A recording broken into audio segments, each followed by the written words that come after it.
what really happens on a pro tennis player's match day. Because what you see on TV, the shot making, the interviews, the wins, that's just the performance. What you don't see is the prep, the warm-up, the fueling, the racket setups, the recovery work, the stuff that can actually decide the match before it even begins. So today we followed 4 top players, each showing us a different part of their routine, from what they eat, to how they train, to the gear they trust when everything's on the line. And since I'm trying to win my first tournament, I wanted to find out, what do the top 100 guys do that the rest of us don't? You'll see what really works, what's just noise, and what pros do on match day that almost no one ever shows.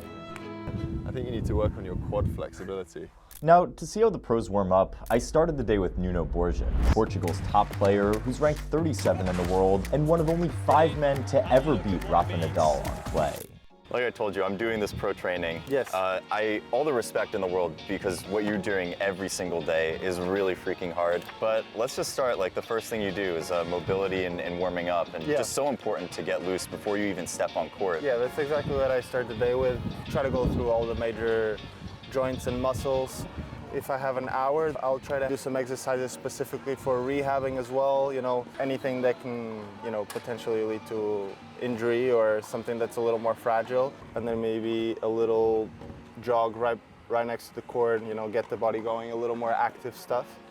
And then just go on court and start destroying. There we go. Well, we got 18 minutes, so let's get into it. Take me through it. Let's do it. All right. We'll through it with some jogging.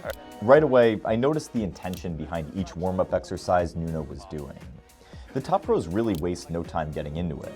In just a few minutes, I noticed how my heart rate was up and how my muscles were already activated for tennis.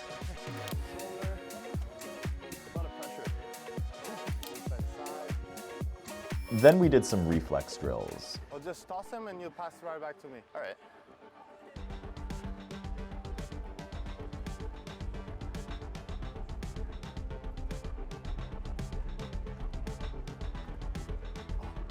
Oh, no. It's all good, it's all good. You were right there. Oh, man, okay, we were right there. This is like effortless on your part, I too. like to do this one. Oh, this one. Wait, my hand's on top of yours? Yes, and you'll just try to grab it. All right. I've seen F1 drivers do this drill, and let me tell you, pro tennis players have that quick reaction ability that makes them some of the best athletes in the world. Oh, man, I had it both. But how did I compare to Nuno? Oh, your hands are higher up. So good. Oh, that was good. That was really good, Nuno. Oh, man. One more. Yes. He's in the zone. I can't compete. We're doing this backwards, but we can do some stretches. Like, you are one of 5 living people to beat the GOAT on clay, Rafa. What was that match like, 2024 in Sweden? It was one of the highlights of my career. Not only I was playing my first final, it was also against Nadal on clay. In some way, I think it helped me, take off some of the pressure of that moment. Didn't expect to win, and was just able to play it out, focus on the match right there. Oh, were you nervous going into that? Yeah, I was that? crazy nervous. I mean, watching him doing his warm-up routine right in front of me in the gym. It's all intimidation. Yeah, it was for sure one of the coolest moments. What was the actual match like? Like, what was, facing that forehand on clay? Back to back with him in the warm-up, I was so nervous. His ball felt like crazy heavy. And then, I don't know, I was able to block it out during the match once I got my body going. If I just focus on that moment right there and worry about nothing else, give whatever I have to give, whatever I have right there without having to think about anything else. If I just think one set at a time, one game at a time, one point at a time, I can play really well and maybe get some good chances against the very best. Nuno then showed me his racket setup. Had Radical, classic. I've been with it for 12 years or 13, something like that. I ended up liking to use the longer grommet. It just made it heavier. I thought that was the next step in my game back there, and I haven't gone back since. And then with the strings, I'm using currently the Hawk Rough on the main, and then the Hawk Touch on the cross. Oh yeah, that helps you get more spin, right? Yeah. And then it's a good combo between the two because the touch gives me a little more flexibility. Of course, Nuno was nice enough to let me try out his racket myself. Oh, sorry. Hey. Oh, you got pretty good hands. You're not missing. All right, before we get in trouble, there. That was pretty good. You have amazing hands too, man. Good stuff. Pretty good. Yeah. To learn more about nutrition and match prep, I sat down with Jacob Fernley, Britain's #2 tennis player, who's currently ranked 49 in the world. Match day today. I mean, it's crazy that you're here doing this before, but I guess just as far as like a top player goes, like what are you actually doing in terms of match prep a few hours before the match? I always like to take time, listen to music. I'll often find a quiet space. I'm big into breathing and staying in the present moment, and yeah, a lot of visualization. All right, take me through it. Like, what's the breathing exercise? So I mean, I'll just go like close my eyes, and then I'll breathe in for 4, and then hold like for 4, and then breathe out. Yeah, so. Wait, that's so soothing. Yeah, no, it's very soothing because yeah, the mind's often racing a lot pretty much before the match. So yeah, I just try and convince myself that it's just my mind and that's not who I am. And what are you visualizing? I visualize the patterns that me and my coach Juan have talked about, and yeah, I just visualize myself executing those in big moments, and yeah. And it translates on court? Translates on court, hopefully, that's the goal. Hopefully. Yeah. Well, the way you're playing, man. Yeah, I mean, I wouldn't bet against you. Okay, thanks man, I appreciate that.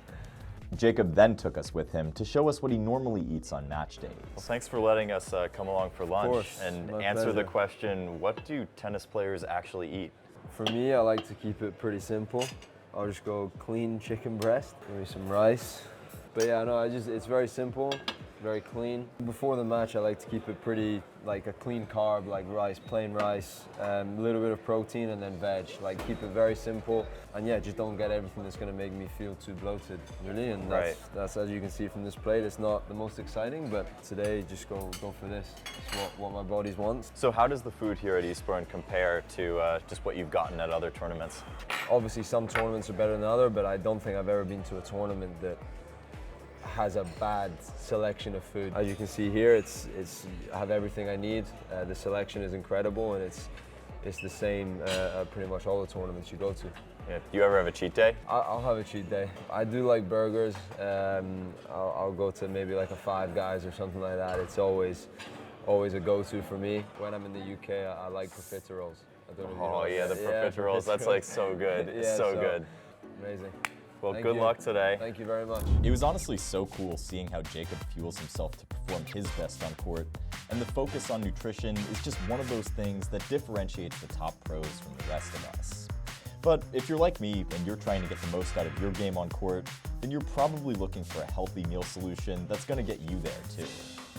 I've been using Factor meals as a convenient way to fuel my performance, and let me tell you, these meals work for any health nut with a busy life. Each box lists out the exact macros you're getting, so no more guesswork when you're trying to hit your protein goals. Meals are also chef-crafted and dietitian approved, and they're ready in just 2 minutes, so you can spend more time on court and less time in the kitchen.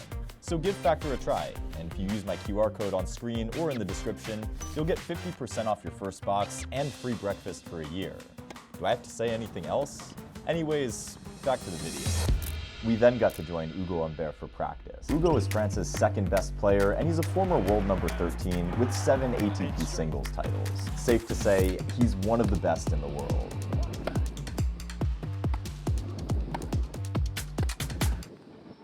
Ugo Humbert. How are you? Good? Ça va? Ça va? All right, so Ugo's gonna run us through like everything that he does in a typical practice, and let's just see if I can keep up. I take the practice in charge. All right, Let's go. let's do it. First, we started down the middle from the back to warm up, and did I mention that This is my first hit on grass. Oh my god. Oh no! We made it! it took me a while, but I could feel myself finding my rhythm with the lower bounces and slicker court. And let me tell you, once you get it, playing on grass is kind of fun. Just the quality of his ball is like the first thing that I noticed. We then continued with volleys. One thing that makes the pro practices different is just how efficient they are at practicing every skill. Literally no stroke or key pattern goes untouched every time they step on court. Hello! Oh man, Bravo. it's probably the only time I'll beat a top tennis player in volleys. After a few more rounds of coming into net to volley, it was time to move into the next part of the practice. This is what it looks like to return a pro serve. And he has one of the most wicked lefty slices on tour. Will I actually get one of these back? And if you've ever wondered what it looks like to actually face a pro serve, Don't hold anything back. Good luck. Sit. Rapide. Okay, I'm gonna have to just chip here. Oh. That's gonna look cool on camera.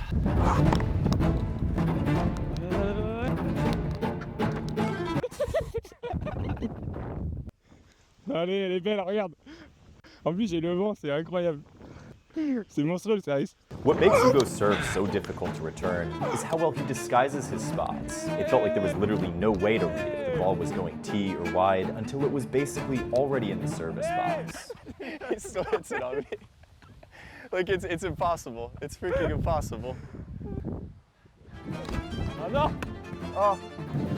After facing an endless mix of slice serves out wide or 130 miles per hour down the tee, the impossible happened.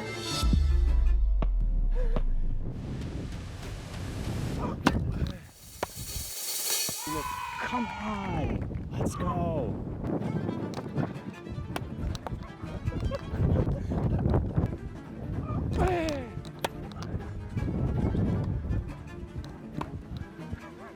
Completely wrong foots me.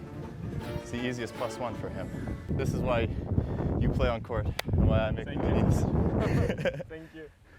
After a day of training, I met with Joe Salisbury, a Wimbledon champion and one of the top doubles players in the world, to talk about something every pro takes seriously: How's it going, recovery. That echoed. Did you just hear that? But yeah, you're gonna take us through just exactly how you recover after a session.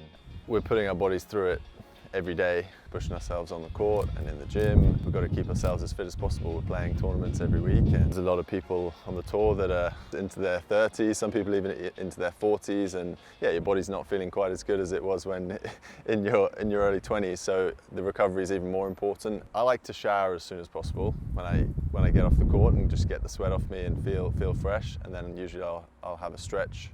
Sometimes if it's especially if it's hot weather, I'll have an ice bath and then see a chiropractor. I've had some back issues in the past, and that's been the most helpful thing for me. Let's do it. Okay, so what do you start with? I'm still not super flexible, so be prepared to see me struggling. You like to pull it in even more? Oh man. I like to get my back with this one. Sometimes get a few cracks with that. Oh man. And then I'll usually get the hamstring with a bit of like an active one where I straighten and Did you see that? straighten. Don't try this at home, guys. My left side is a little bit tighter, so I try and get into that and push that. Then I'll get into the hip flexors Oh, these are my favorite. These feel so good. here, and then I'll kind of fall out to the side and get the adductor a bit like this. You can like push this one out and then also lean into It looks super easy when Joe does it, but these stretches demand way more flexibility than I expected, and I was humbled pretty quickly. You get that one? I think you need to work on your quad flexibility. Yeah, a little bit of a difference. And then bend over that front. Yeah. Talking about your tennis, like you were one of the most successful doubles guys in recent memory. And you have two partners, it seems like, Raj and Neil Skupski. Tell me, what's it like playing with each of those guys who are also kind of both like legends of the sport too? In some ways, even though I suppose they're very different, it's similar in some ways because I think we have a very good relationship with both of them, which is something which is quite important for me, that have that good relationship and we can communicate well, and that's definitely something that I wanted in a partner. Enjoy playing with Neil. It's still pretty early days, been getting better and better throughout the year, and yeah, I'm enjoying where we're at now. So yeah, we'll see where it goes. Yeah, feeling better, feeling more flexible. Actually Feeling fresh? Feeling pretty good. Thanks for cooling me down. I guess the weather's helping too. I guess I think you need to warm up again after that.